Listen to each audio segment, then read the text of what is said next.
Hello， 大家好，今日帶大家去深圳燕蘭站試一間二把手燒烤。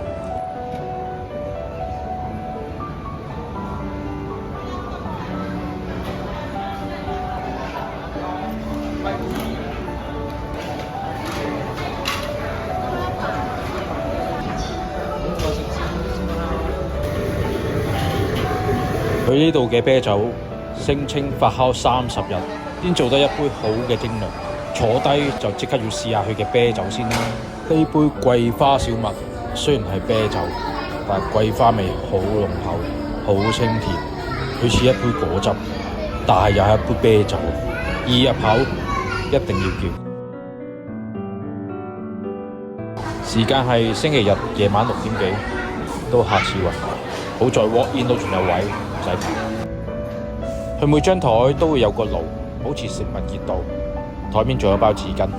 第一道試嘅招牌菜係包漿豆腐，略少少辣，少少油膩。呢個北海道吐司放上爐度看一看，佢嘅賣相好靚，好甘脆，配上煉奶當甜品食一流。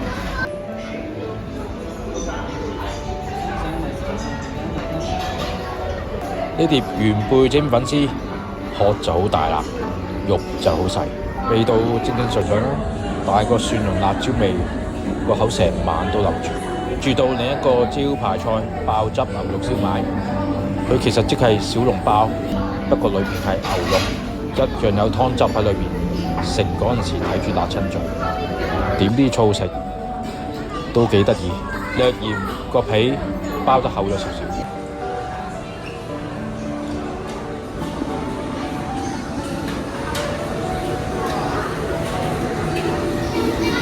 跟住再試湛江生蠔，32蚊4隻，唔算好大隻，同原貝一樣，都係蘸啲蒜蓉辣椒。佢同喺東門食嗰啲差唔多，8蚊隻可以一試嘅。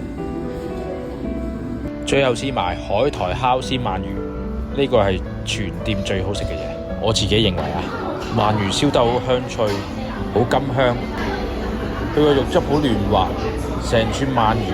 佢嘅鰻魚汁黏住海苔加呢個芝麻，好夾好惹味，少少焦香味，成條鰻魚串燒到啱啱好。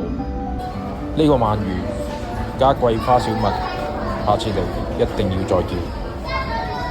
整體嚟計，呢間二把手燒烤店食物質素唔錯，仲有好多好嘅嘢未試，下次要再嚟。好啦，今集講住咁多先，下集再見。請大家讚好、分享、訂閱，多謝支持。